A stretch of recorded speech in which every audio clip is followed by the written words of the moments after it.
up on this week's show, a long-lost Mario 64 secret is revealed. The ultimate add-on for your Commodore 8-bit. And we get the story of the Atari 2600 Plus with its creator, Ben Jones.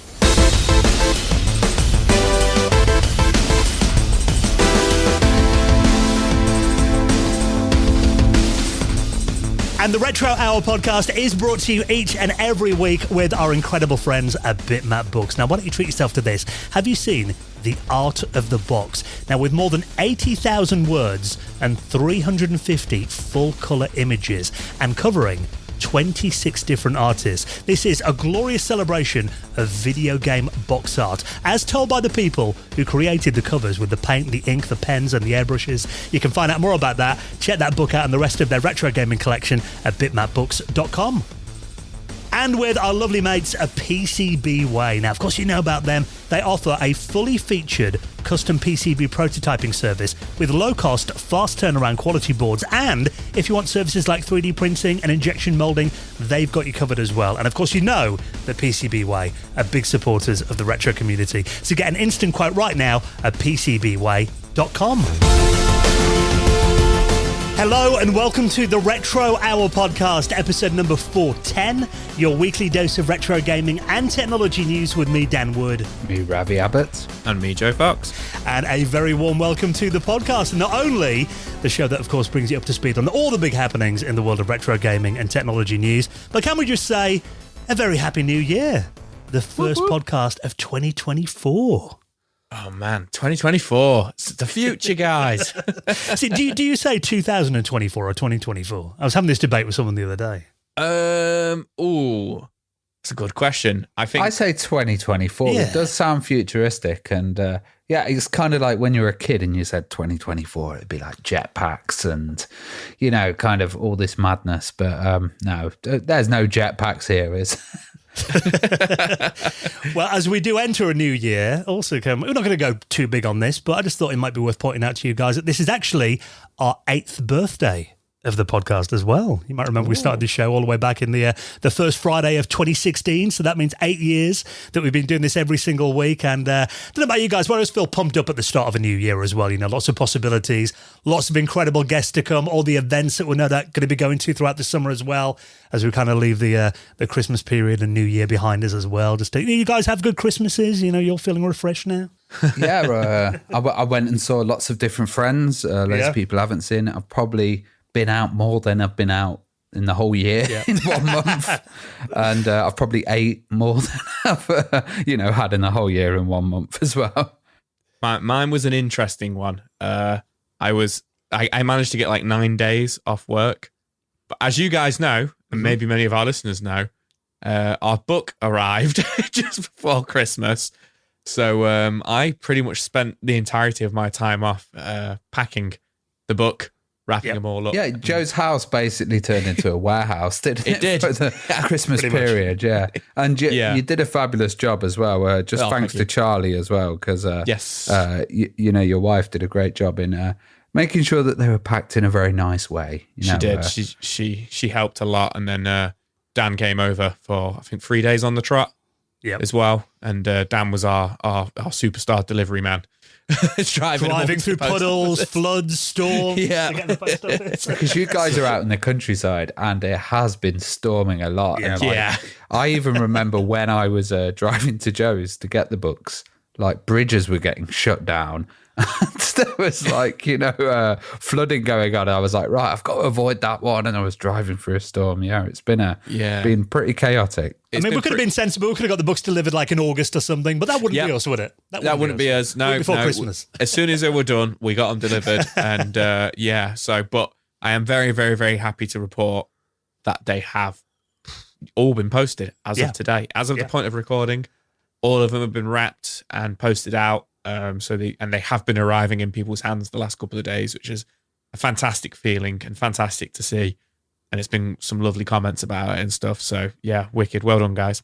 Yeah, it's been a great start to the year for us, just seeing all your pictures coming in of people who've been getting copies of our book that, of course, we did launch on Kickstarter over a year ago now. Obviously, there's been a lot of new listeners since then. A lot of people still messaging me going, can I get hold of it? I missed a Kickstarter. So keep listening. Hopefully, we'll have a way for a few extra people to get hold of the book in the next month or so after all the backers have them. So thanks again for your support on that, and what an incredible start to the year. Now, it does kind of feel like we haven't done this for a long time, probably because we haven't. We had a few Christmas specials, so that means we've pretty much got like a month's worth of news to catch up on that we'll get into in just a second. And we've kind of hit the ground running as well with an amazing guest for our first one of the new year. We're going to be getting the story of the new Atari 2600 Plus. Yeah, this was a great interview because Ben Jones is the creator of the Atari 2600 Plus, and he's so frank and talks about, the kind of decisions that they made, the way that it was created, but also he's a local lad from Nottingham as well. So we were getting on really well. And it's a really cool console. You've got one, haven't you? Yeah, so this is, I'm sure a lot of people are aware of this, and probably a lot of people even got them in their Christmas stockings a couple of weeks ago. This is, of course, the kind of reimagining of the Atari 2600. It is a modern console from Plaion and New Atari, you could call them, which is basically a slightly smaller Atari 2600 if you look at it. It's basically an emulation box, isn't it? So it plays the original cartridges, which is kind of its selling point. And also we know that Atari are doing this XP range, where they're releasing new games and kind of reissues for the original hardware. So basically it is a way to play classic Atari 2600 games and the new titles using what closely resembles original hardware. And they were kind enough to send me one of these before Christmas, and I did a YouTube video on it as well, which if you haven't watched, I'll stick that in the episode description. But also, I thought, since I was chatting to their PR agency, Atari's, I said, any chance we can get someone from the team on just to kind of tell us a bit about this new system on the podcast? So they went straight to the top, and actually, like you said, Ravi, got us Ben Jones, who is the guy that made it. And it is interesting because I did a video on this, and I did point out, a few things that I wasn't happy about the system, and, a few other people have done that as well. And I thought, I'd put a few of these points to Ben and a few of the criticisms, and you're right, he doesn't hold back. He's very forthright, isn't he, in just explaining why that happened, and, even some of the fixes they're going to be doing as well, and some of the updates that we can expect from the system, because it is firmware upgradable. So, a lot of the points that we raise are going to be fixed in, I think an update came out for it yesterday, actually, at the time of recording, which I haven't tried yet. But it is interesting to see because he was an Atari kid, wasn't he? He grew up playing it when he was little.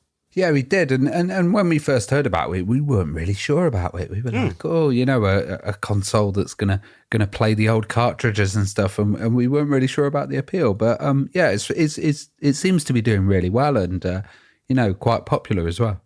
Yeah, so we find out all about the making of it, kind of the history of the design of it, and basically giving it all of these modern conveniences that are in there as well, and how the community's influenced the 2600 Plus, and kind of what it means to him to be part of Atari's legacy now as well. So if you got an Atari 2600 Plus for Christmas, or you're interested in one, or you just want to hear the story of kind of resurrecting the system, a really interesting guy. You're going to really enjoy our first guest of 2024, Ben Jones, creator of the Atari 2600 Plus, will be on the show in around half an hour from now.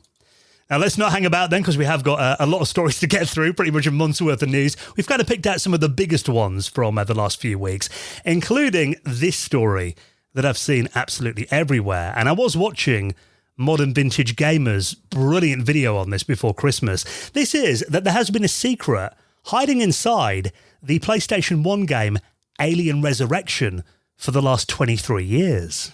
Yeah, this is really cool. I've seen this doing the rounds, like you say, everywhere. So I think there was a few tricks with the PS1 to get it to play copied games. I had a chipped PS1 growing up. Naughty boy. Naughty. Which I'm not 100% sure what the actual process is there, but they called it chipped, and it was something to do with the laser. And then there was another way, which I know Ravi's familiar with, where the swap trick where you'd have to do it really fast. Yeah, where you kind of like keep the lid open and stuff like that. But the reason this is kind of getting notoriety is that Argonaut Studios, who famously made Star Fox, then also made Alien Resurrection for the PS1 into the year 2000. And one of their main programmers, who is called Martin Piper, has come forward to say that there was a anti-piracy cheat code in there within the game, built within the game. What it seemed to be was so you say there was the mod chip, but then there was also the swap trick, which is another one, and of course you needed the lid open. Yeah, people would jam a bit of paper in, or there'd be a bit of pencil. But this, to me, it's a code that acts as a boot disk basically, but it's on a commercial release, which is absolutely mental that this got approval and that this went through. Giving you the ability to do CDRs in there, and I guess it was like something left from development when they were testing stuff, but. To have essentially a boot disk inside a commercial release for the PlayStation 1. Yeah, I mean, I'm assuming you're spot on there. I don't think it was, I don't think it's a case of everybody knew it was on there, and then when it went to, whoever, I think 20th Century Fox or Sony, when, the publishers of the game, because it was obviously the Alien franchise, they probably didn't know it was in there. It was probably left in there, as you say, from testing when they were programming the game. The reason was, if you watch Modern Vintage Gamer, he mentions it at the end, kind of why it's in there, because apparently Alien Resurrection they were planning on it being a multi-disc game. So basically there was some code in there, because obviously when you open the PlayStation's lid, the console resets, doesn't it? Yeah. But they were working on some code to basically allow you to open it and then put the second disc of the game in without the system resetting. So they were testing that out. That's why that code's in there. So what it basically does is it allows you do have to keep the lid of the system open for this to work by jamming that bit of paper in as well, so it doesn't recognize it. But it does mean that what you can do is take the Alien Resurrection disc out, put this code in, which is basically kind of going around the D-pad a couple of times and then pressing the triangle and circle button, in succession. Yeah. And then you can put a burnt disc in and it will then boot that CDR. So obviously it's a lot less stressful on the hardware than doing the swap trick that involves you kind of quickly pulling a disc off and putting another one on and swapping them back and forth. So this would have been a game changer if we knew about this back in the day. Yeah. And it was sitting there all that time. Yeah. Yeah. Which I love. I love these things, and I love that people wait, to make sure they don't get into trouble. Like if we revealed this in 2001, it probably would have been uproar, but it's 23 years later, 24 years later, people don't care now, which I think, is funny. But don't you have to hold some buttons as well when you actually boot the game up, the Alien Resurrection game up as well. You have to hold some of the L and R buttons.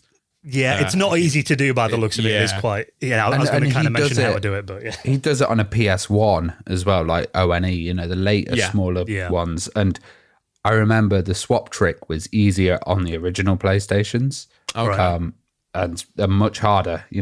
I don't know if they developed something in there to prevent people from doing it. But, I remember you had to be really fast to get it to work on the smaller PS, Yeah, but if we knew about this back in the day, God, the mod chip market would have... this probably would have been the biggest selling PlayStation 1 game. Would have done wonders for them, But they do mention that, this was basically that hidden code in there to maybe boot a second disc of the game that they didn't mention to Sony. Because as you said, then if Sony knew about it, they would not have let that go through. I always wonder how many games have hidden codes in there. Yeah. They're still to be discovered.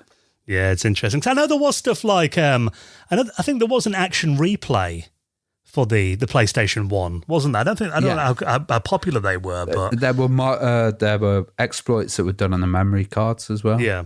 So I know with action replays, I've never used a PlayStation 1 action replay, but I know on the Amiga, for example, you can kind of disassemble the code and kind of see how it works, which I imagine would make finding hidden codes like this easier in games with hardware like that. And today, obviously we've got all the ROM files and the ISOs are kind of dumped on the internet, so I imagine kind of going through them, even in something like a hex editor or something, is probably easier than it used to be.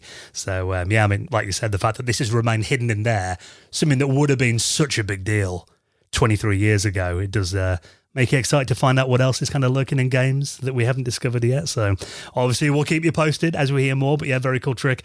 And if you want to check out that video from Modern Vintage Gamer, I'll put that in the show notes as well.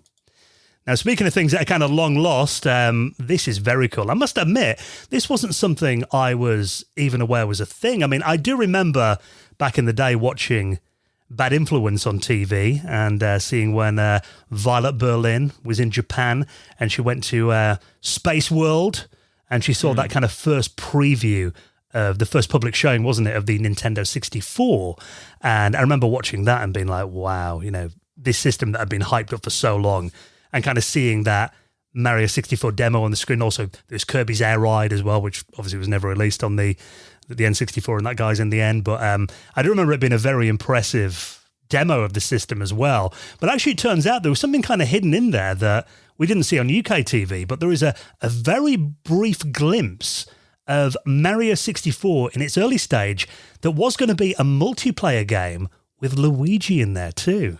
I remember at school, there were so many rumors, like you get all 120 stars and then do 50 backflips and you can get on the roof, you find Luigi and Luigi becomes playable and the game becomes 2-player. And it's really funny because it's like, there's all these rumors that, are on the playground and stuff. And these went well onto, into the 2000s, people, I remember at my school talking about them and stuff. And interestingly, it's now kind of coming out that, not in the final game, but obviously in the very, very early builds of the game, that there was some truth behind it. So as you say, this is footage from Space World in 1995, and this has recently been uploaded onto a Now In Game YouTube channel. It's called, and it's from it's footage of a Japanese news outlet variety show showing it off. So unfortunately, the footage isn't the clearest. It's a little bit blurry, and it's a camera filming a screen, from a distance. From a distance that's then been digitized. But in there, you do get a few seconds of footage, like you say, not only Luigi playable, but also Luigi and Mario being played at the same time. So I guess in very early development of Mario 64, it was intended to be a simultaneous 2-player co-op game with Mario and Luigi, but ultimately, obviously, we got no 2-player and we got no Luigi in the original Mario 64. So, but I just found it really interesting that then became a rumor. That he was in there, buried in the game, etc. So I found that really, really interesting. There were some other differences, like the graphics are slightly different. The HUD design of the game is different. There's some footage of Bowser where he looks slightly different. But yeah, the biggest thing is the glimpse. It is literally like a blink and you'll miss it. Luigi and Mario on screen. Yeah, if you look, it's like literally you can see Mario on one screen. There's a monitor next to it with Luigi in it. And it's like, I mean, it's on screen for maybe a second. Yeah. But it's cool that someone spotted that.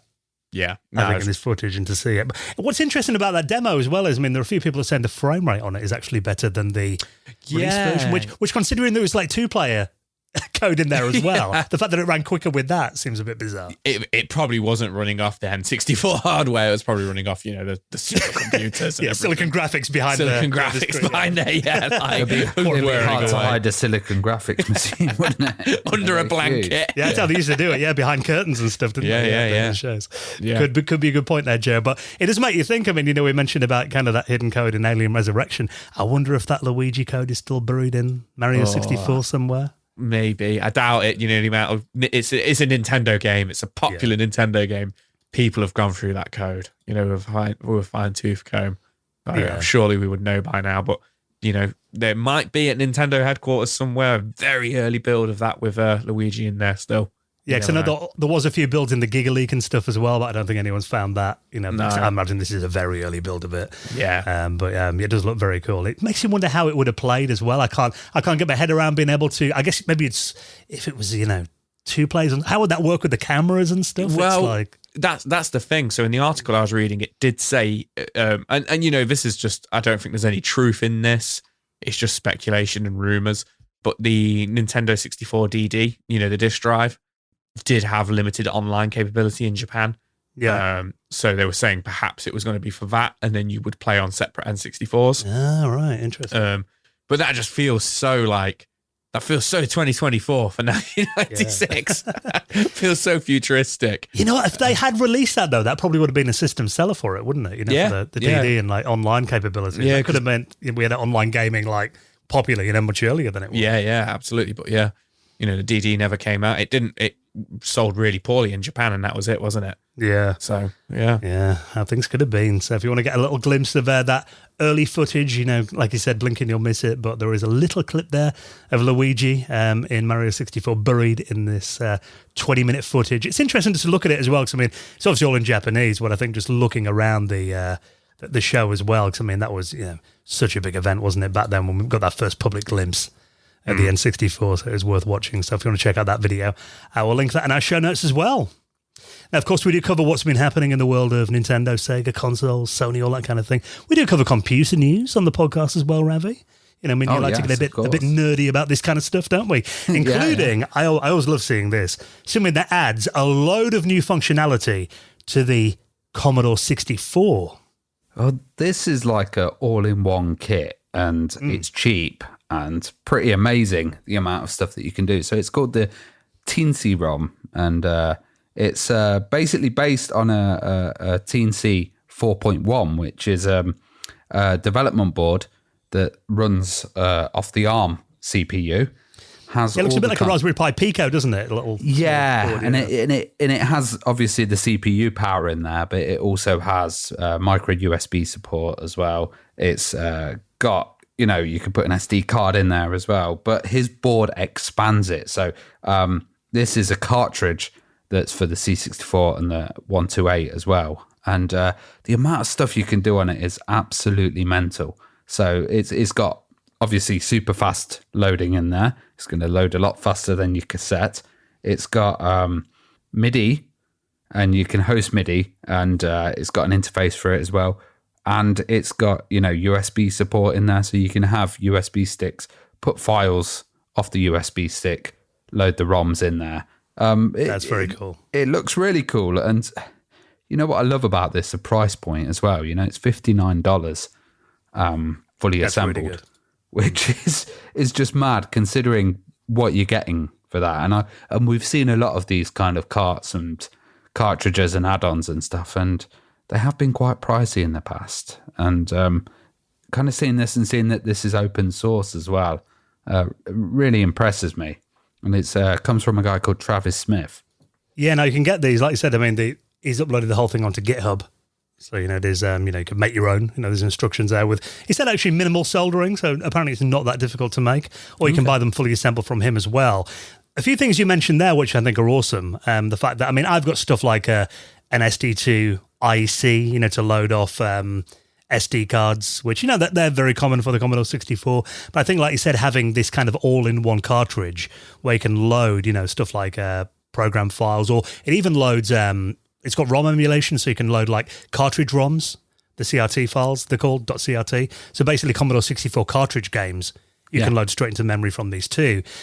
Also, it's got internet connectivity, so you can... and a web browser as well, which is just absolutely mental to have that attached. It reminds me of something like, the Vampire on the Amiga that did a lot of stuff, but obviously that had all the CPU stuff added in there as well. But just... the amount of connectivity and the amount of multifunctional things. I think these are going to sell really well. Yeah, no, obviously with the online connectivity, there's an Ethernet port on here, so you can connect to. There is obviously web browsers you can get, very rudimentary ones. I think there's like a 64 version of Lynx, the text-based browser. But what you really want to do with this is, obviously, first point is you can transfer files from your PC over your network to your 64, which is very cool. But browsing BBS's via Telnet. To me, that is like, the thing that I'd use this for. Because I do have, like I said, I've got the SD card reader. I've also got a network card for my 64 as well, but these are kind of all separate devices. So having these all in one thing, I think is very cool. And the MIDI is absolutely mental on there as well. So I was going to talk about that next, yeah. You can stream from your PC MIDI files directly to the SID. And that's pretty mad. And for musicians and stuff, that's going to be great for, composing and having a setup with lots of different devices, synthesizers, stuff like this, and having your C64 acting as a MIDI device. Yeah, you can even plug USB MIDI keyboards in and basically play the SID chip from a USB keyboard. That's awesome, isn't it? That opens up a whole new, dimension there as well. I think if you've kind of, you mainly do DJing with systems. I know you've got like an Atari ST in your Amiga DJ setup now. You did try a 64 for a bit. I mean, would this be something that might make you kind of think of, I mean, I imagine being able to play the SID chip over your Amiga sets. I'd just love to get into the whole world of MIDI, because once you get into that, you know, you can have all sorts of controllers and devices added to it, different machines, and you could add your C64 to this kind of network and get that beautiful SID sound. Yeah, which, I mean, you know, the SIDs are like, you know, the gold standard for, like, you know, 8-bit music, aren't they? So really cool to see this expansion. I think, you know, even for me, I'm not a musician, but I think just having a cartridge with stuff like, you know, the SD card reader and USB support and an Ethernet adapter in there as well, all in one device, like you said, for $59. If you want to get it made, and I think it's, really, you know, it's going to get smaller, it's going to get more support faster because it's open source as well, which is a really cool thing. Yeah, no, I'm looking at this already thinking it could replace a lot of my kind of aging devices now. So definitely tempted by this. If you want to get hold of one, I'll link up the website. Looks like they're only available in America at the moment. So obviously you'll have to import them from Europe, or maybe there's, you know, it's a GitHub. Maybe someone's going to make them over here soon as well. So it'll be interesting to see where that goes. If you want to check it out, I'll link that up in the show notes as well. Now, have you played your Super Nintendo lately, Joe? I haven't. Unfortunately. Oh, and playing with fire here. I know. This has got me worried. This has. I need to fire it up, for sure. Well, this has been a story. I mean, this is something that's kind of been known for a while. And I think we've kind of touched on it on the podcast before, that we know the Super Nintendo, the CPU in there has got revision A and revision B varieties. And I think it's generally been known that the revision A systems are less reliable. But this has been something that's kind of been on social media quite a bit over the last month.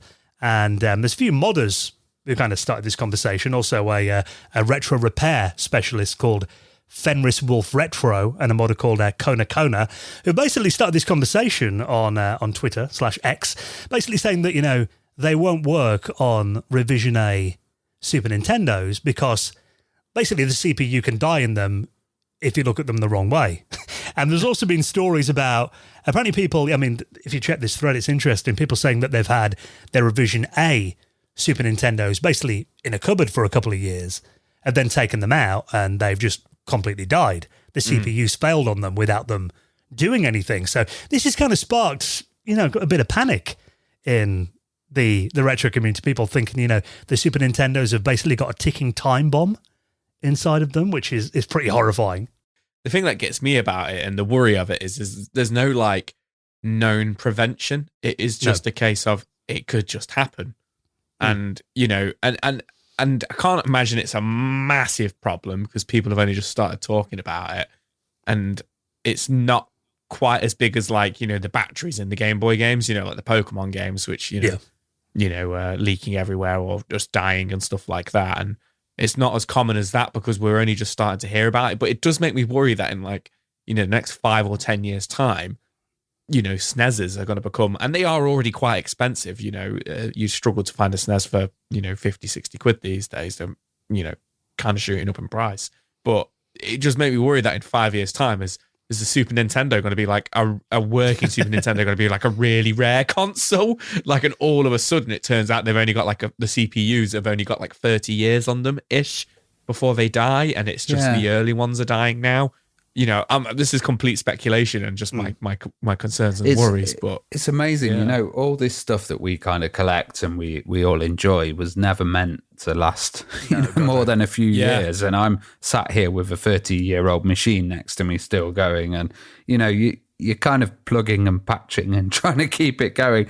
I hope ultimately that there'll be like a little clip-on chip that you could kind of clip on top of it and it will bypass it. And then, you know, maybe an FPGA or something that would be a little replacement for it. But yeah, it's tough, but, you know, these things happen. I think, Dan, you just had your, 5-year-old television just completely go. And, you know, I've got a CRT here that's been running for years. That is, because I mean, they do say, you know, they don't make them like they used to. And I think that is true because, I mean, I had my 65-inch 4K, you know, HDR, all the works, you know, Sony telly that I bought when I moved into this house. So that would have been 2018. And that just completely died over Christmas. Originally, it wouldn't turn on. I had a digital radio die over Christmas as well, actually. So, yeah. I thought it might have been the power supply. I ordered one off eBay for like £6. Tried swapping it over, didn't work. So in the end, I had to, you know, fork out for a new TV, which obviously in January, just after Christmas, and with my tax bill due end of the month. Great timing, Sony. But I mean, you're right, Ravi, completely what you said then, the fact that they make these devices to kind of, because I did Google, didn't I? At the time, I sent it over to you guys the other day, like, what is the average lifespan of like a TV? And it said like 4 to 6 years.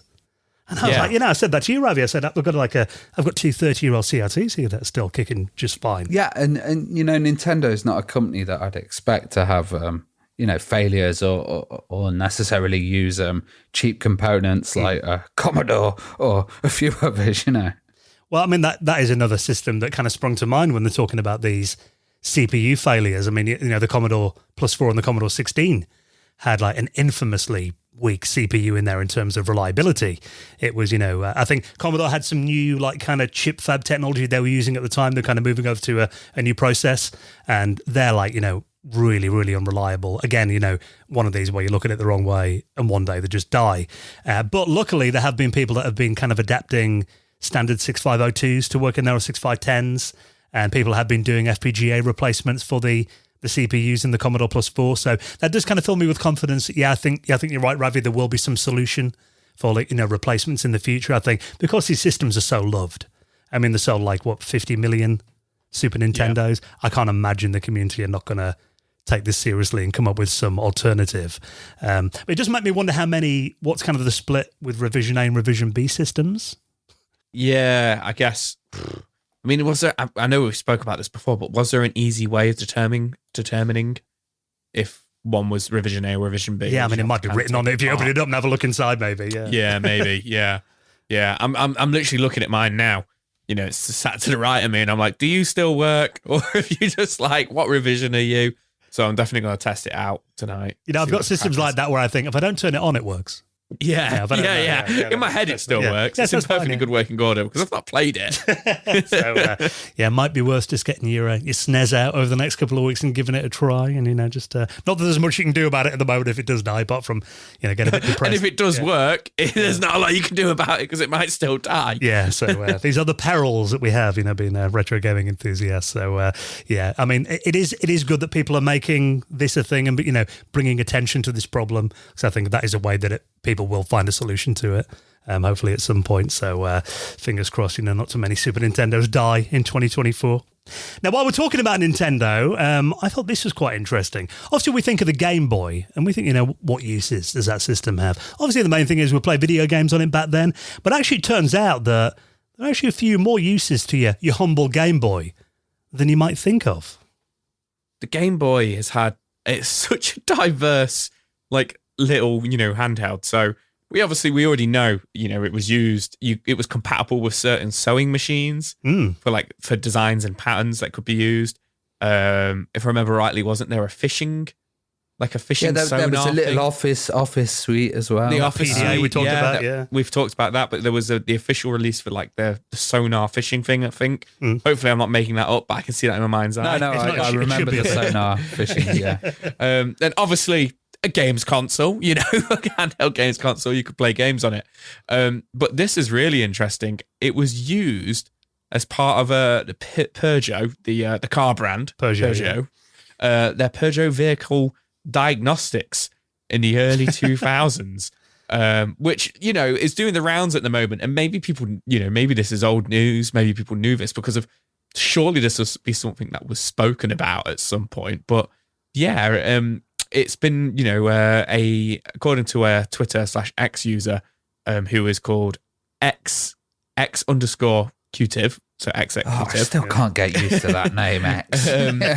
Has been talking about this and, posted some pictures, but they were used to essentially use a kind of link cable to plug into mopeds, Peugeot mopeds, and they would kind of run a diagnostics on there, such as the engine speed, how many battery volts, the engine temperature.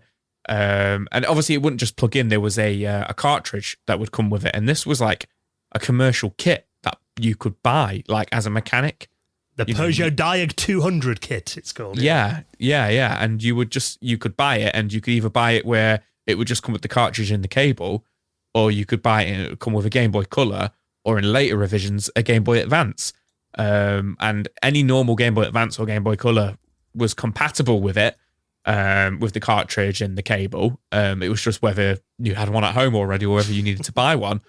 And yeah, you would plug it in, and it would tell you about, you know, what was wrong with the not what was wrong with it, but give you some stats, and it would also give you some codes of what was, you know, going on with the moped and stuff. But I just think that's mind blowing that more people haven't spoke about it, or probably it's going to turn out now that there's loads of videos on it from like 10 years ago. I find it kind of weird because in this article they're saying, you know, it kind of makes sense because, you know, the Game Boy had a screen and all of this PDA, but you know, the Game Boy Advance was quite late, and so was the Game Boy Color. There were lots of other options for stuff that we've seen before has been, you know, the original Game Boy, which was out at a time when there were real, you know, there was a lack of decent LCD stuff.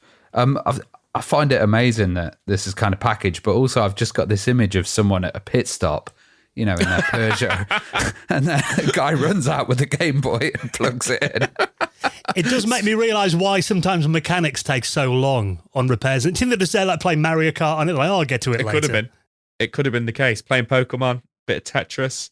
In your spare time, and then do some diagnostics. Yeah. But I mean, apparently the reason this was kind of made was, you know, because yes, there was, you know, Palm Pilots and stuff like that, and you know, there was mobile phones and stuff, but generally the Game Boy Color and Advance were cheaper than them at that time. So that was kind of like the thought process behind it. And obviously, like you say, Ravi, they have the nice screen and stuff like that. Well, we saw ages ago that a garage was still using a C64 to do diagnostics. So, you know, there is a kind of weird relationship here with consoles and games and like old computers and fixing cars. It does make sense as well. I mean, yeah, obviously it's commodity hardware. Like you said, Joe, they're a lot cheaper than dedicated solutions, I imagine. And because these devices were, you know, they're designed for kids to play on, so they're quite rugged as well, aren't they? So in like an environment like a garage, I imagine, you know, it's probably quite a reliable machine. Yeah, that's a good point. Yeah. But it is quite, you know, it's quite quirky to see like like walking in the garage and seeing all the engineers around playing on what looks like playing on Game Boys. Yeah, you can wipe it down with your greasy fingers, you know. We need to figure out what's wrong with this moped. Quick, get the Game Boy SP out. Yeah, finish Tetris, the next level, mate. So if you want to check out that little post on X, I shall link that up. And of course, all the rest of the stories that we talk about, you don't have to Google around. You find them every week in the show notes on your favourite podcast app, or head to our website at theretrohour.com.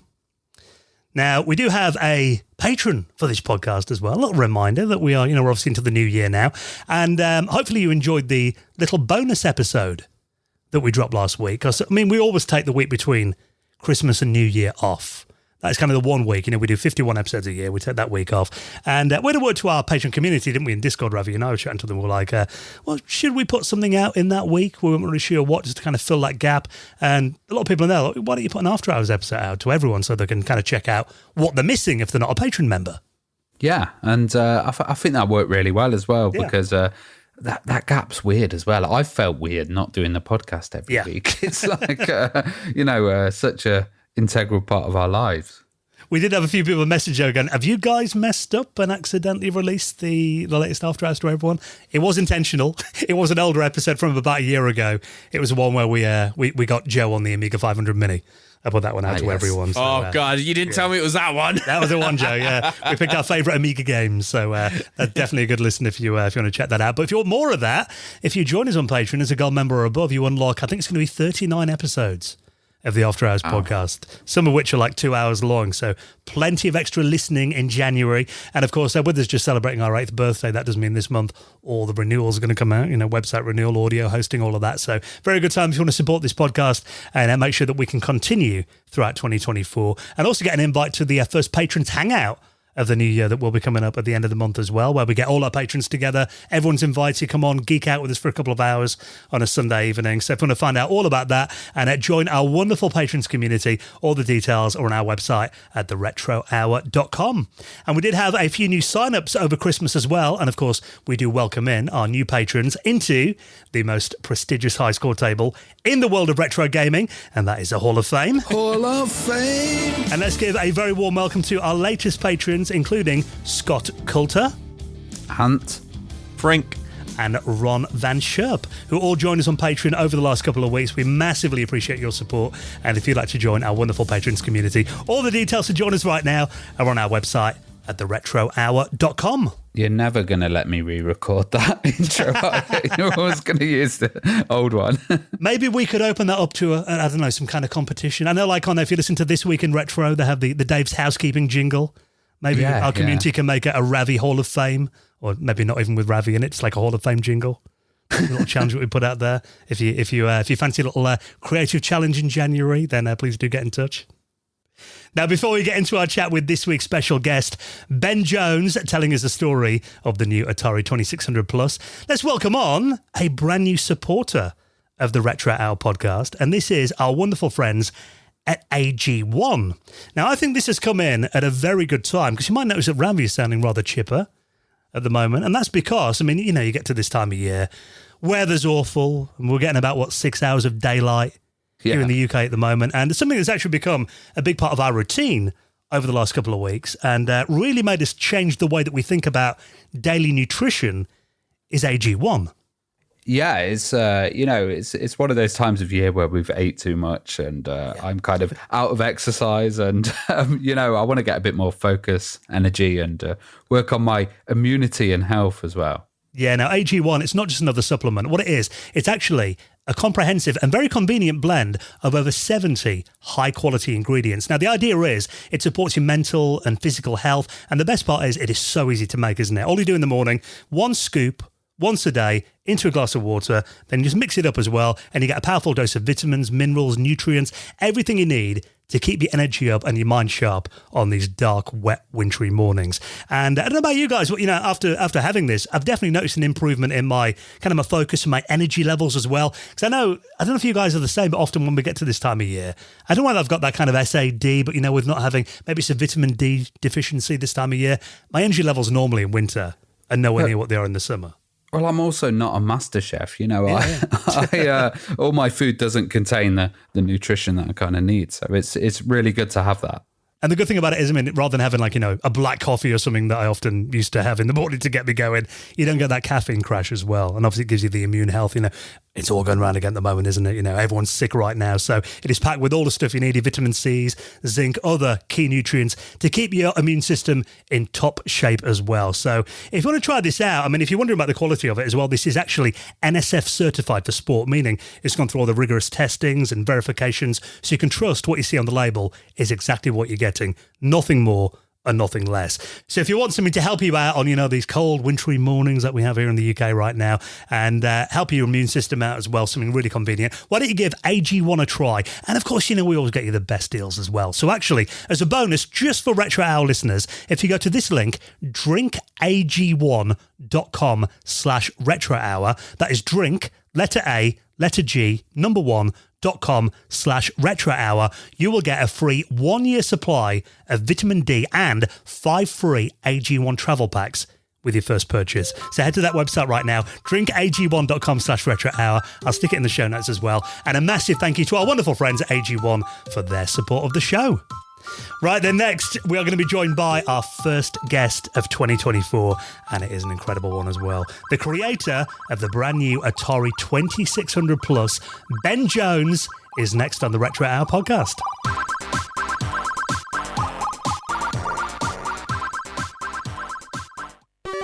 You're listening to the Retro Hour podcast, and it's time to welcome on this week's very special guest, and really excited to talk about this incredible new console that I did a YouTube video on last month. You may have actually found one in your Christmas stocking off Santa.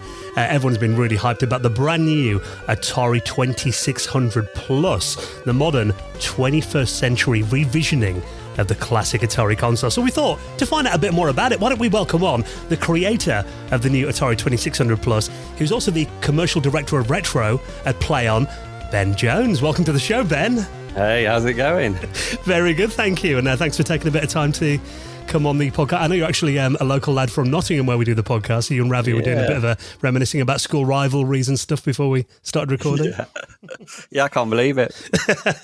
I mean, kind of going back to your childhood, you know, apart from the school rivalries and everything in Nottingham in the 80s, how did like playing Atari 2600 when you were a kid kind of influence you? What kind of memories have you got? Have you got some like cozy memories of Atari when you were a little lad?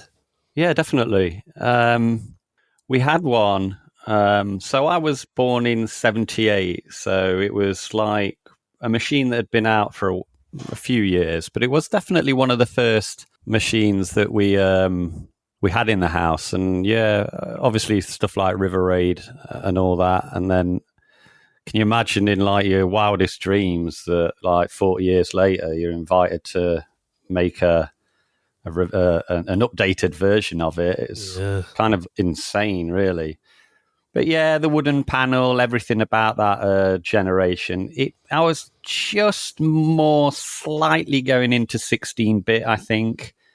But yeah, I did from a very early age have these 8-bit machines, NES, 2600, and then quickly migrated up to SNES and Mega Drive when I think must have been a teenager then when they came out or a bit before then. But yeah, the Atari 2600 was a big thing. That joystick that used to kill our hands and the metal switches and all that and the clunk of the cartridge going in.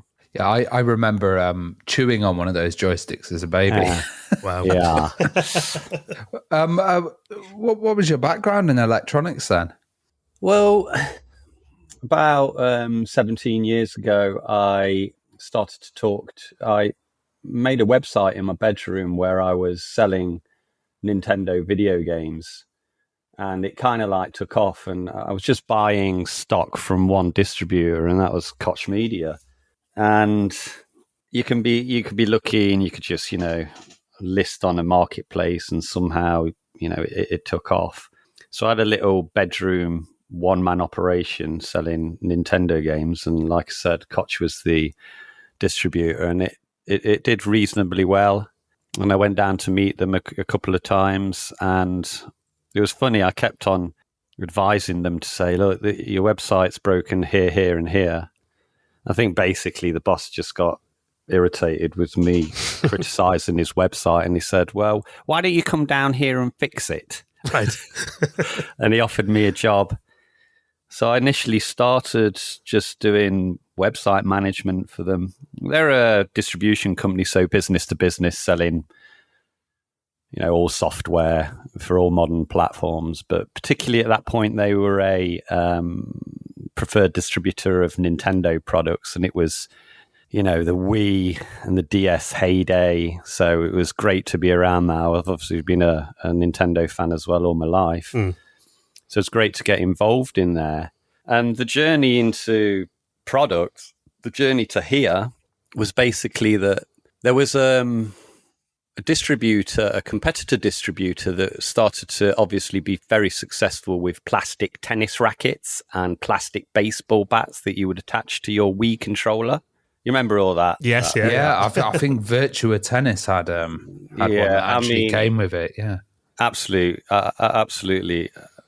Just not worthwhile at all, really. I think, and my boss basically said, "Look, these guys are making loads of money. We're a preferred distributor of Nintendo. Let's get together," because he knew that I had a contact out in the Far East in Hong Kong, and I hooked up with him. I says, "Can you get me 1,000 cases for a Nintendo DS?" He said, "Yes." Brought these cases over, and because we're obviously the official preferred distributor of Nintendo at the time, it was very easy to start bundling these kind of accessories together. So I started off with very simple things like plastic cases, like material cases, and then it morphed into these plastic tennis rackets and baseball bats, and it just kept growing and growing. And then I started to move into more complicated things, like I licensed, this is a weird one, I licensed the Doctor Who brand and made a Wii remote based on the sonic screwdriver. Oh, nice. And that's one of my favorite ever pieces of work. It's a great device. And so I just started to get more and more into that accessories side. And it just did licenses with like Peppa Pig and stuff like that, because they were, remember the DS? It was insane how many licensed games were out there, and I could always make an accessory with the game and that. So that's where this kind of job came from, was that kind of area.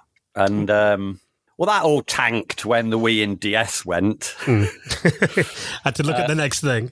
Well, I mean, I think I remember somebody saying, why don't you get into iPad and iPhone cases? And of course, like, because I just marched into the Wii and DS accessories market, I thought, yeah, well, that'd be easy. Just make some cases and that.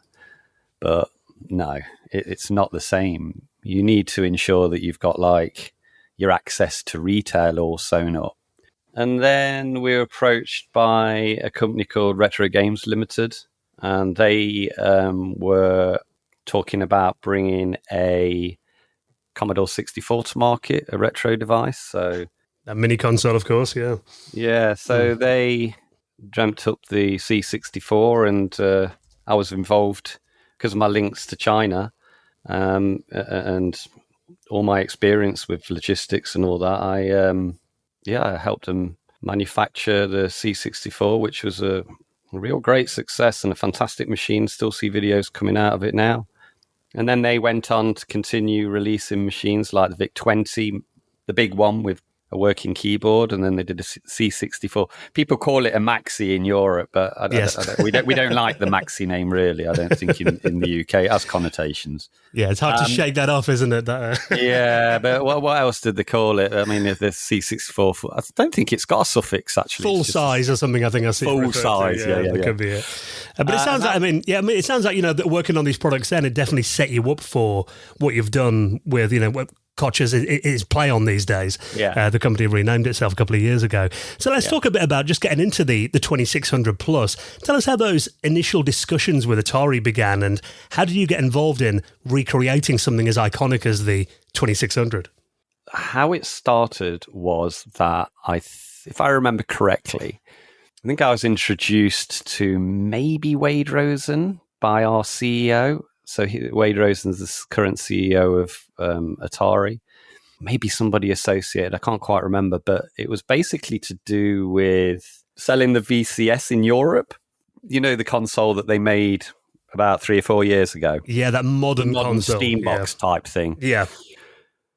And so we're talking about that for a while. Nothing really came of it. It just didn't make sense, I think, for us in the end. But I mean, like I was saying earlier, all these trinkets and all these things that I made earlier, I'm an ideas guy, so I'm always like thinking of products that could possibly be attractive to a consumer.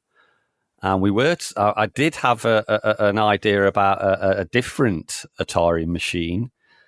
But then one day it was a real clear in my mind. The guy at Atari just went, right, we've been talking for a long time, and to you, Ben, and we've also been talking a long time internally about bringing the Atari 2600 back.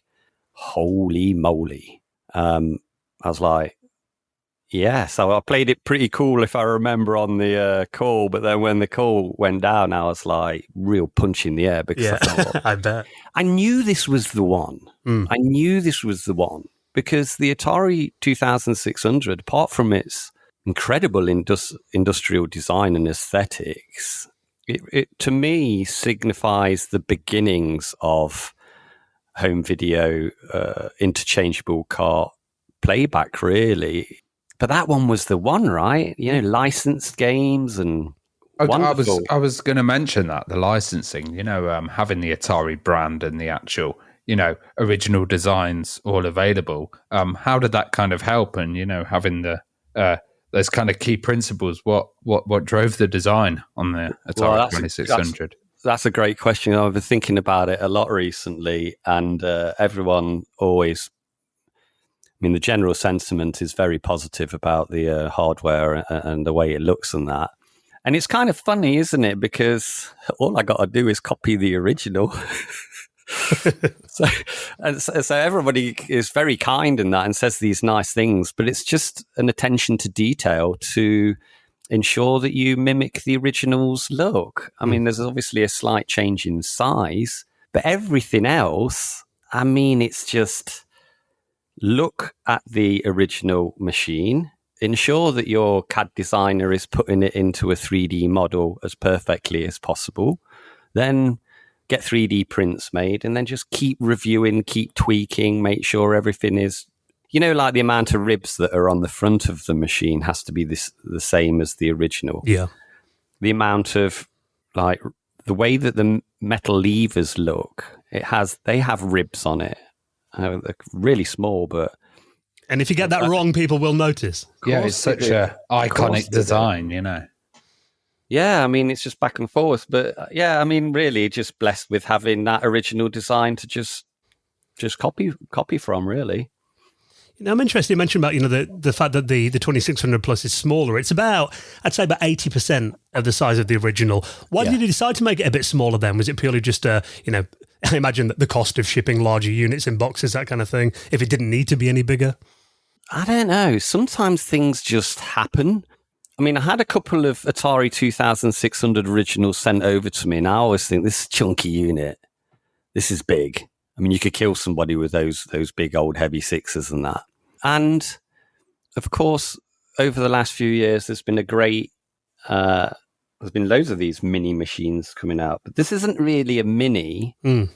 I just said, I don't know exactly remember how it came about, but I just said to the CAD designer and the 3D printer, maybe one a little bit smaller. Let's see what it looks like. And they made one, and I sat it underneath my TV, and I just really liked it. I like the proportions. I like the way that the levers sit in that top faceplate. There isn't any spare. It's symmetrical. It's things like that. It just kind of looked right. I mean, there's slight savings on things like shipping and things like that.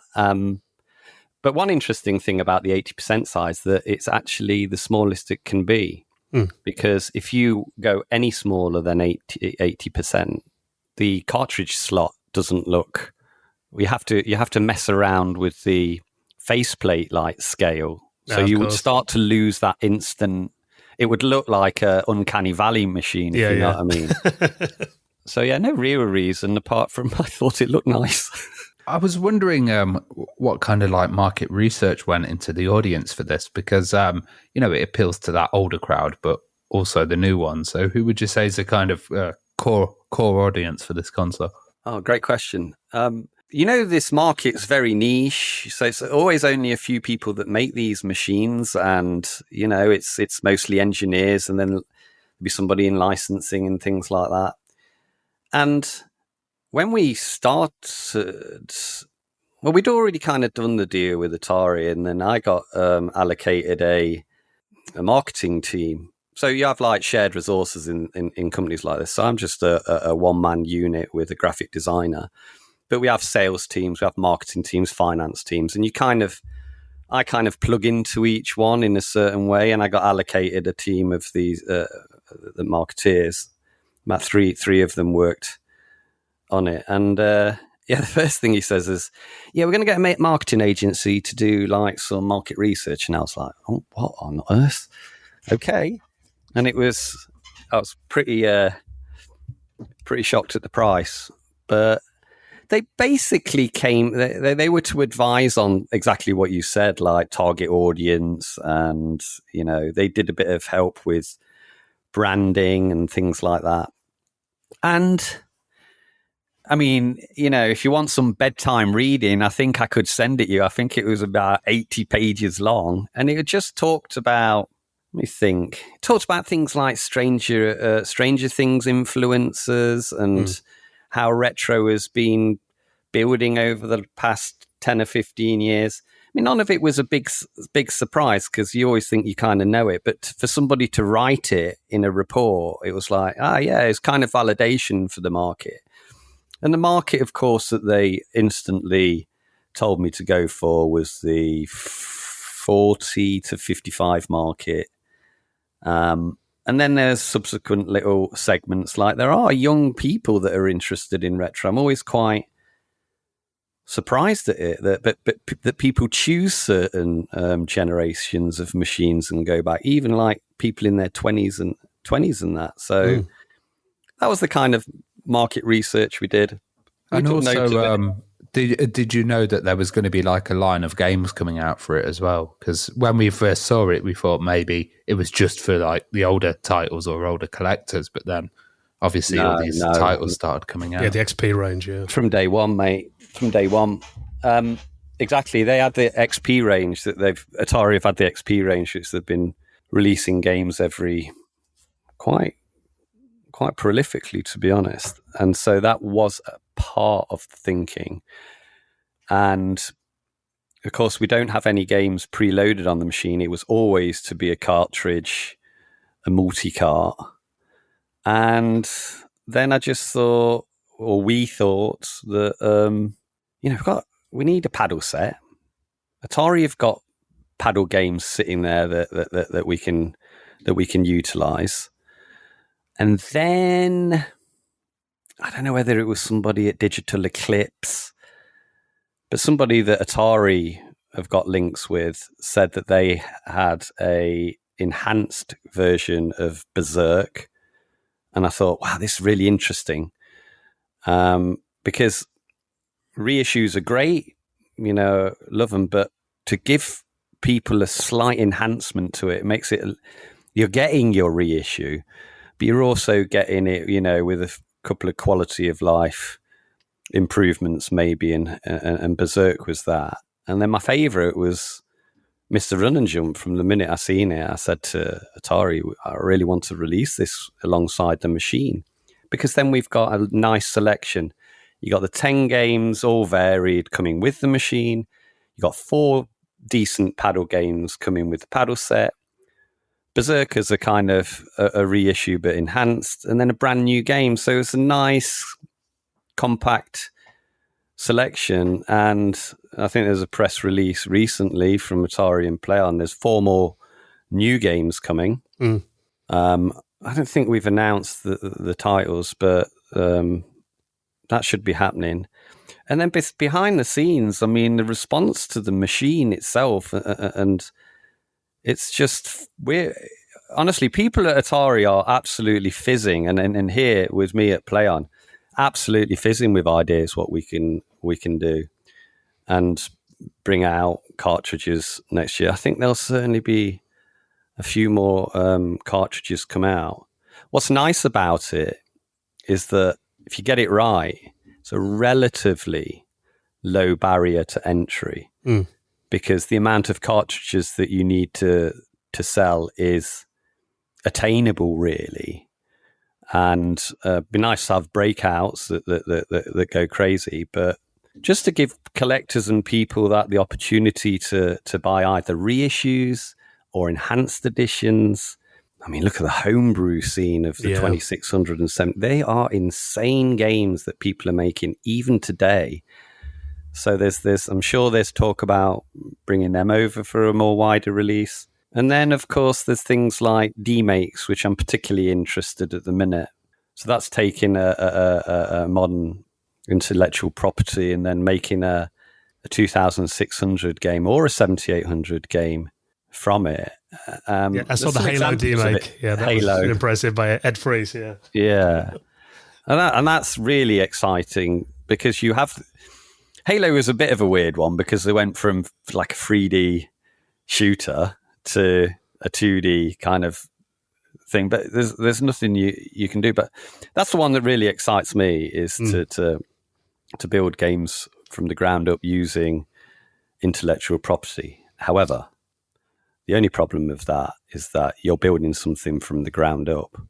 With a reissue, of course, you can dump a ROM on a cartridge, bish bash bosh, you're out in a couple of weeks.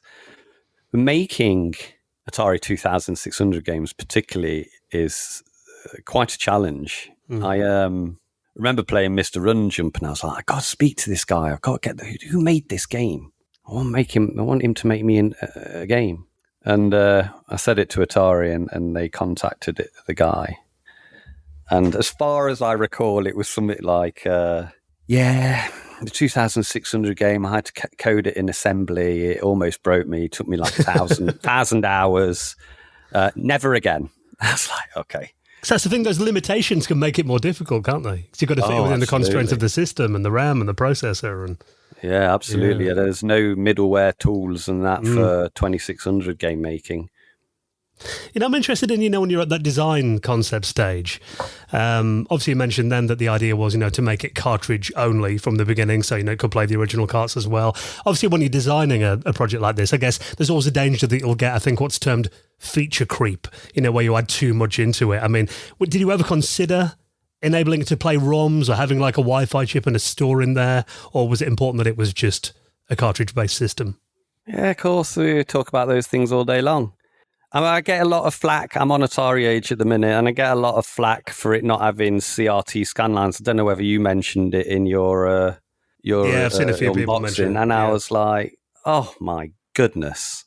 I went on a surreal flight of fancy with one of them on Atari Age, and I said something like, yeah, I just got a flux capacitor and I went back to 1979 and, I met up with David Crane and I showed him what we were doing in 2023.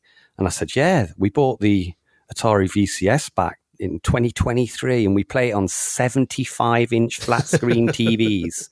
And then I was continued on this thing and I said to David, David, you know that in 2023, people actually layer images of CRT scan lines over the top of a crisp image like that. And I just said, and David said, why the hell would anybody want to do that? And that's my personal view. But I know it gives people that nostalgic hit.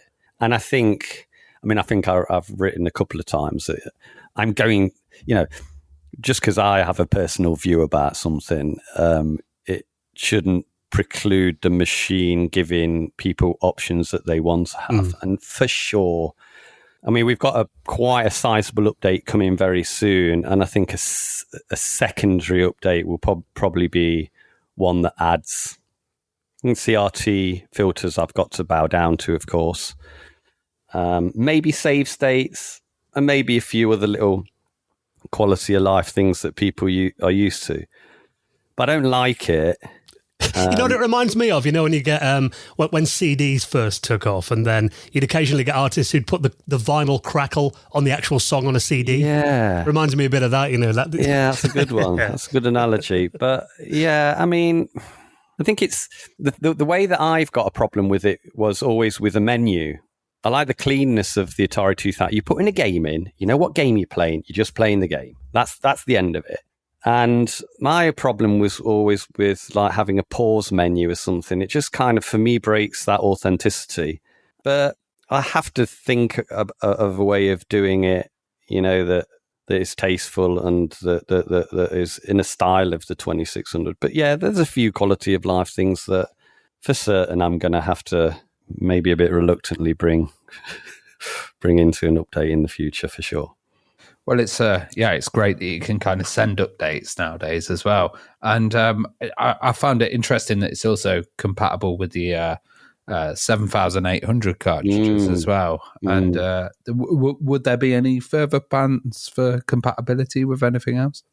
I never wanted to do the 7800 compatibility because it was really hard having two emulators running, and we were trying to convince Atari not to do it for weeks and months. It's too difficult. It's going to do this and that. But Atari just basically said, you got to do it. And we were going to come out earlier, but the development to get a 7800 compatibility was put in, and it came out a little bit later. The compatibility with the 7800 is obvious, right? Because the same cartridge shape. Yeah. Although it's got, I think, 12 more pins on either side of the PCB. So we had to adapt our cartridge socket halfway through development. Not a biggie. But, what other compatibility are we talking about? 5200? Those cards are different, aren't they, as well? Yeah, physically, yeah. Maybe we could do remember those hooky cartridge adapters that you used to get for like Mega Drives and that, where you could put a Master System card in and stuff like that. I wonder. Cool.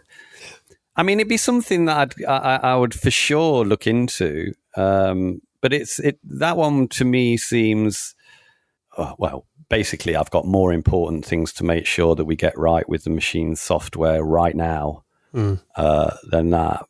Although having one system that could play all the, like, the Atari 8-bit kind of systems ROM, cartridges would be pretty cool, I think. Yeah.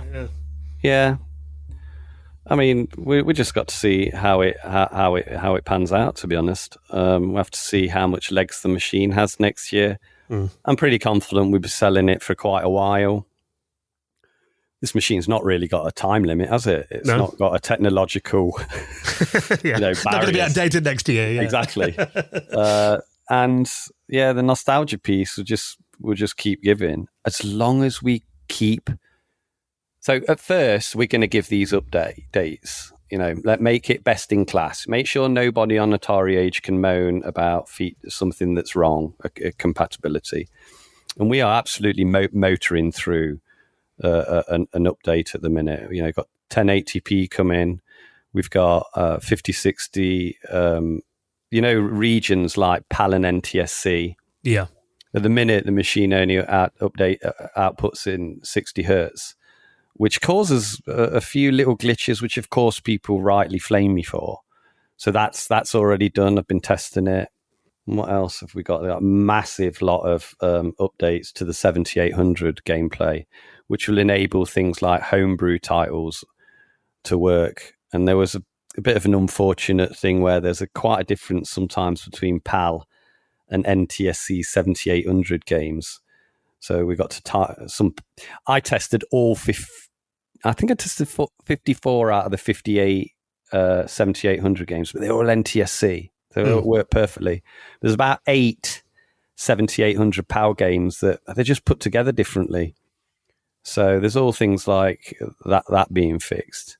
Once you then have that, hopefully, somewhat of a best-in-class platform, it will enable us to then think about games, all these things that we've began the conversation with, that were reissues, homebrews and that. And then I'd also consider, can we make a cartridge adapter to put 5200 games in? Maybe.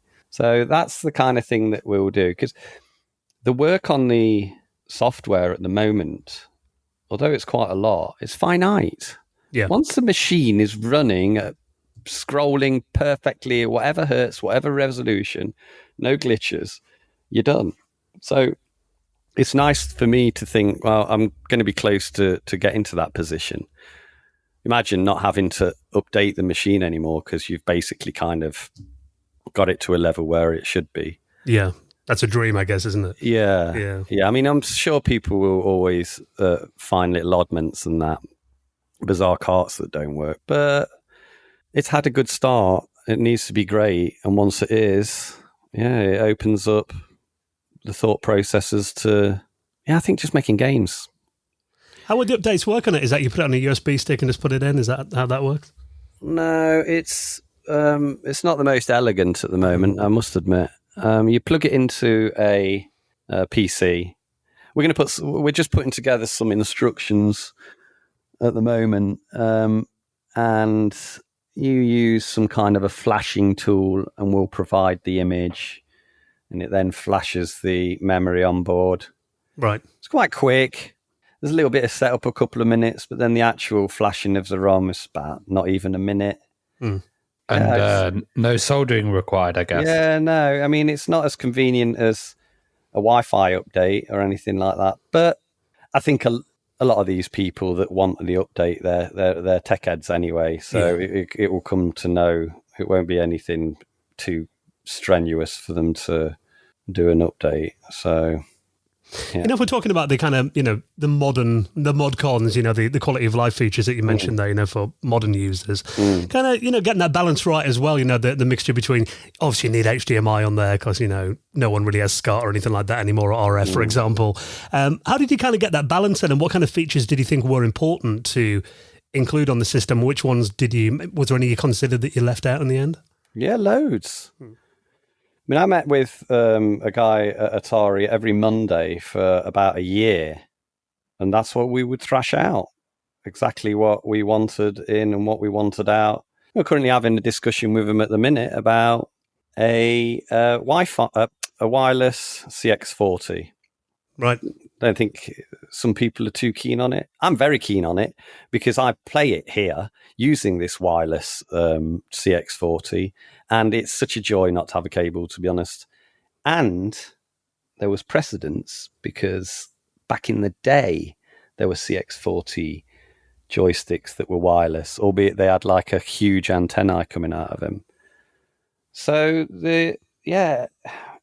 everything was thought about really deep. It was just decision after decision, and just thinking about it and reviewing it and going back to it, and a constant cycle. It was about 6 months part-time work, 6 months of very heavy full-time work, and back and forward. So many decisions and that you have to make about the product, that's what it takes, and then you get the final result. Yeah. The joystick itself, I think, the recreation of that is really, really well done. And in my video, I actually opened it up and had a look inside at the board. And I know you've done some improvements on the original CX40 design as well, making it actually better quality than the original, I'd say, by the looks of it. Definitely. How did you approach kind of recreating that then and getting that balance right? Because it does feel like the original, which I think is probably the most important thing, isn't it? If it felt totally different, then I think fans would complain. Yeah, great one. I probably spent an equal amount of time, or maybe even more time, on the joystick than I did with the machine, because the joystick required really to be re-engineered due to the fact that just the way that the original was inside with those. I did actually, there's like metal domes that they had instead of the elastomers back in the day. And a lot of the ones that I bought, the domes were flattened with use. And the way that the stick inside, the main shaft, the way that the 2600 originally had a nice kind of mushy end to directional push. That's some really interesting plastic engineering, and where it kind of like, it has an extra O-ring that goes around it that you push into. It's not really natural because you can see that you're straining this O-ring, and you can see that, and there's lots of reports online that I read where, they just snapped. And I thought, well, we obviously can't have anything like that. We want the when we're building things like this, the fear of returns, product returns from Amazon and retailers in general is one of the biggest. So to ensure that the machine is as durable, and the accessories, the joystick and the paddles are as durable as they possibly can be, is really high, because every single return that you get from the likes of online retail and then bricks and mortar retail is a massive loss, because there's nothing you can do with returned electronic things like that, really.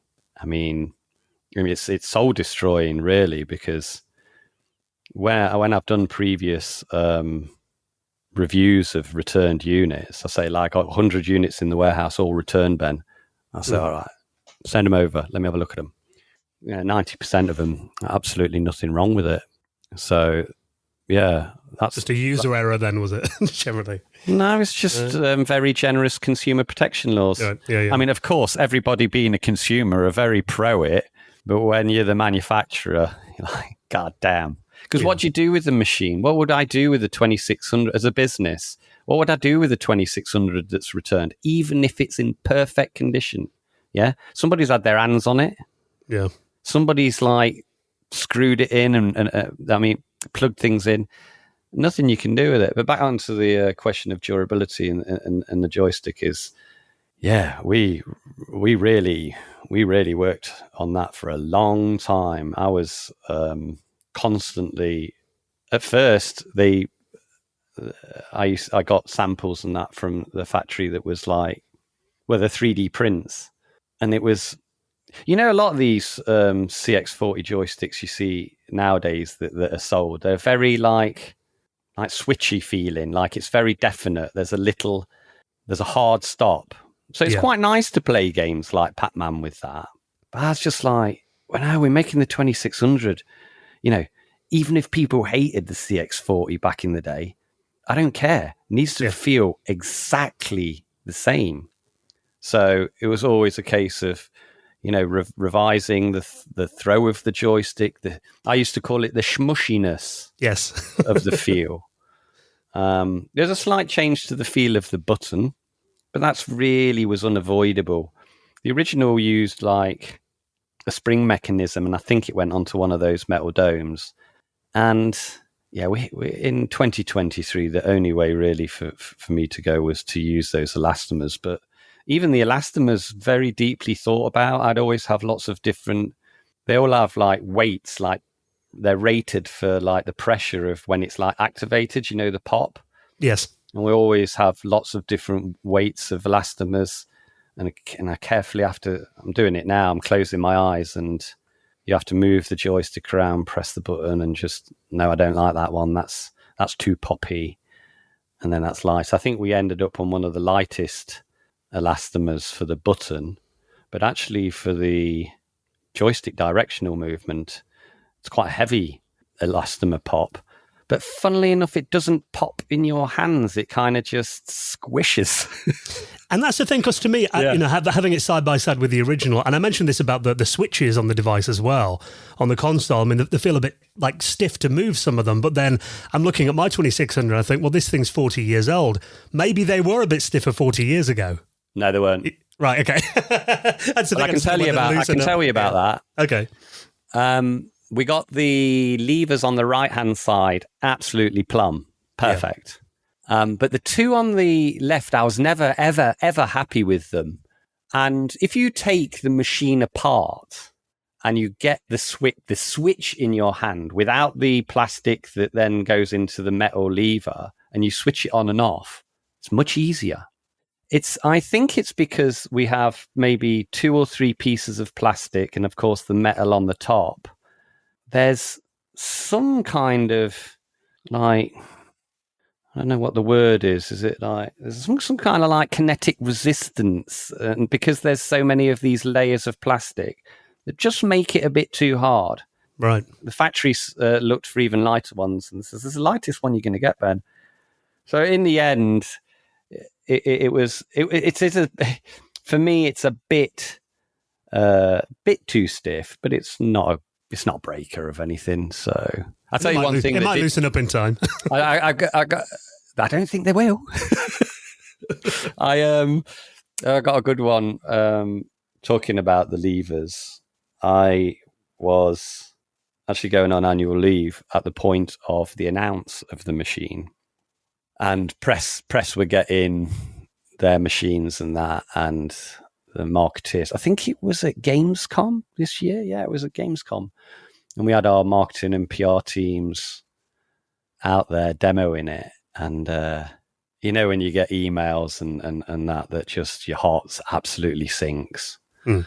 So basically, some of these, and they were pre-production, but they were basically production machines, were being tested were being demoed by the marketing department to press. And then I got this email from somebody in marketing. It says, "Yeah, I was just demoing this to one of the biggest journalists in Germany, and the on-off switch broke in my fingers." Oh, wow. I was like, oh my God.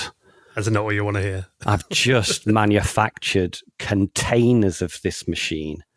And of course, I sit there all day switching things on and off, and they go through loads of testing, but sometimes you can miss something. Anyway, it was such a rapid redemption, because I sent this fiery email off to the factory. I said, look at this, the bloody power button breaks when people just switching it off and on. As I was ranting on this email to them, and then in the morning they got back to me and they said, "Yeah, it's all right, Ben. It's all right." That switch was actually a pre-production one, and it has like a hole in the middle. But on the production models, we filled the hole, and it's made of a different plastic, which is stronger. So I went from like crisis, going to bed, to waking up in the morning with this email. It's like, oh, thank God, because they're the things that just kill you. I bet that was a sleepless night. I can imagine away from the kind of hardware, the emulation software was really important as well. And especially having stuff like no lag and stuff. I was wondering what it's based on. Well, you got to go to the best. Yeah.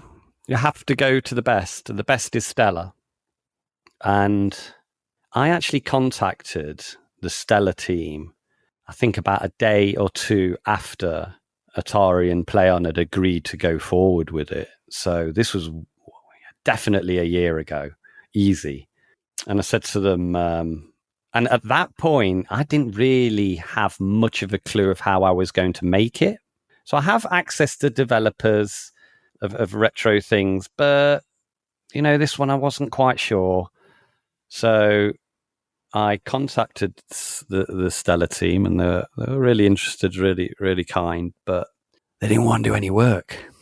There's like a hobby for them, and it's like there's quite a thing between the enthusiast crowd and then moving over to like a commercial proposition like that, isn't it? And some people aren't down with it, and some people are. And it was so funny though, because they didn't want to take a consultancy and do the work, but then would write me emails with all this fantastic detailed information. And I was like, well, this is insanely good what you're doing, what you were doing, just writing this to me. And I think, did I send them a very early PCB or schematics? And there's a guy called Thomas, and he's pretty much the apex of 2600 emulation, and he's the key member of Stella.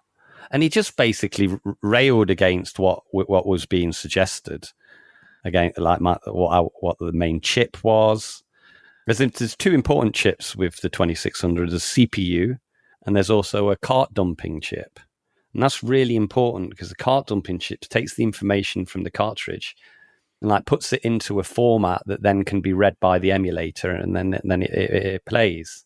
And I was getting, obviously, from my colleagues at the factories, getting these suggestions of what we should use. And yes, Thomas like railing at me.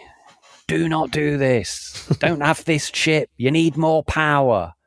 And yeah, I took notice of everything that they said, to be honest with you. I had to redesign stuff on multiple occasions due to those guys' advice that they gave me. So although I never contracted work to them, they certainly gave me a lot of advice at the beginning. And also recently, since I've been becoming a bit more active on Atari Age, there's so much information coming from them and the community also. So I had they were really key. And on the 7800 side, I just used an off-the-shelf emulator. Didn't have any conversations with the developer. It was quite an old emulator and relatively stable. So that was it. Yeah, in terms of you mentioning they're going on to Atari Age there and interacting directly with the community, have they influenced the development of the 2600 at all? I mean, you mentioned stuff like, the CRT filters that are hopefully coming in an update. Anything else they've kind of given you input or feedback on that you've taken on board? Well, it's difficult not to when you're reading them flaming you every day. Mm-hmm. But flaming me, I mean, there's a lot of nice, positive comment. Yeah, of course. I mean, one thing that's really interesting that's happening at the moment, I just keep looking at it and reading it and laughing, is that I set up I think we've got 100,000 views or something on the main Atari 2600 plus channel. So I raided the samples cupboard, found, one of them VIP kits, found a load of games, and I set up a competition on Atari Age. And I said, basically, I've got all this stuff and give it away because of all the views and that. It was like a celebration of 2 weeks of after launch and that. And I thought the only thing that I'm going to say is you enter this competition by posting a reply in this thread and telling me what game or games you'd like to see in the future. Again, it could be a reissue, could be a homebrew, could be a demake, could be anything. Well, these guys have been just posting all this fantastic suggestions, and I was saying it to Atari. This stuff's a gold mine.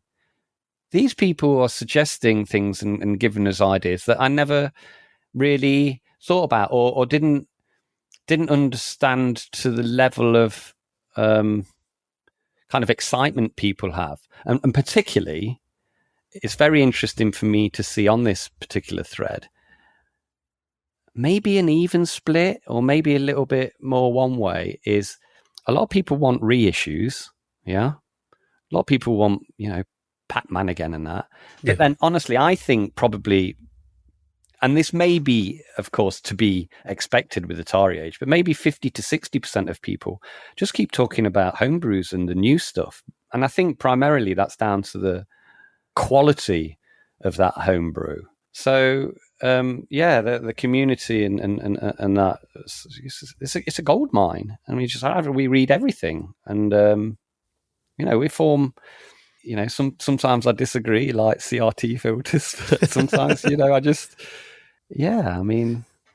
joke then about being flame, but it's just passion, isn't it? It's a passionate community. And they've got strong opinions. They're so funny. Some of them are so blunt, and I'm like, Christ, you just to come in here blind.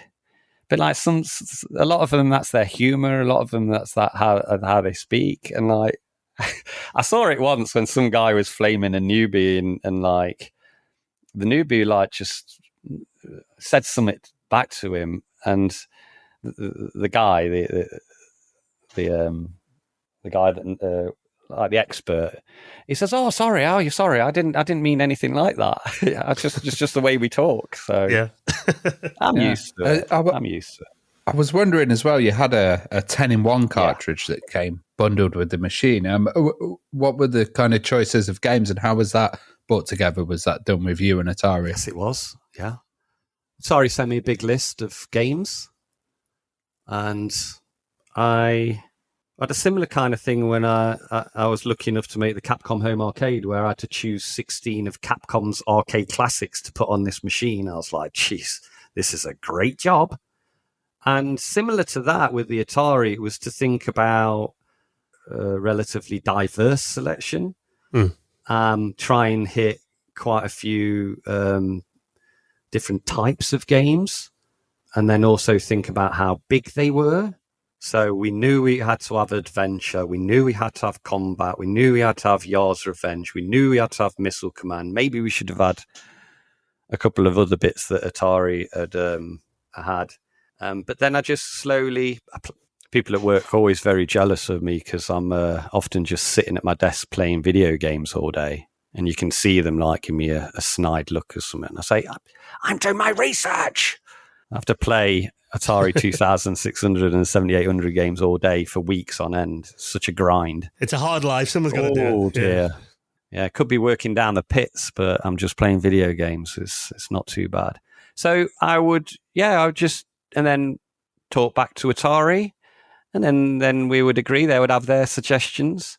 One interesting limitation that I don't think anybody knows about with the 10-in-1 and the 4-in-1 is that people say, maybe something like, well, why didn't you put Centipede on it? I says, thing is here. Every game in the 10-in-1 had to be the same memory size. So those 2600 carts, they came in like 2K, 4K, later on 8K, and even some 16s and 32s. Well, every one in the 10-in-1, it's either a 4K or a 2K, and then it's the same for the 4-in-1.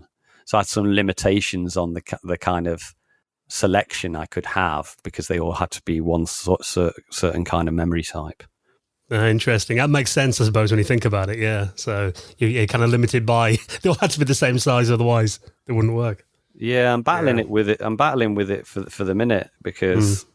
Obviously, we're talking about releasing new games and that. And I definitely need to find a way of having these different sized memory games on one cartridge. It's such a limitation. Yeah. If you're looking at like another list, you think, well, that can't go with that because it's a different. So, to me, it just seems relatively in my mind, straightforward to somebody can do something here. Just fake it and make them all 16 meg or something. I don't know, 16K. Don't use the extra space, There's loads of space on these things. I mean, 2K. Yeah, that's quite limiting. 2K for a game.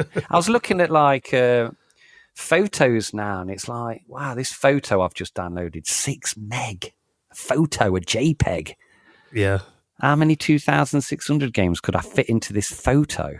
Well, Ben, it's been incredible hearing the story of the development of the 2600 Plus. And as I said, as an owner of one of these 5 machines, I think, hats off to the work that you and the rest of the team there have done. I mean, for you personally, you mentioned at the start that feeling of, now having 40 years later actually worked on recreating this system.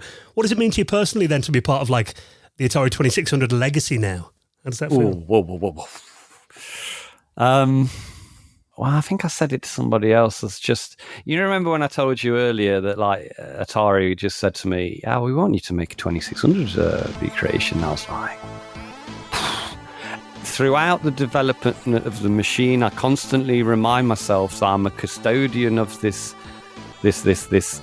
recreation.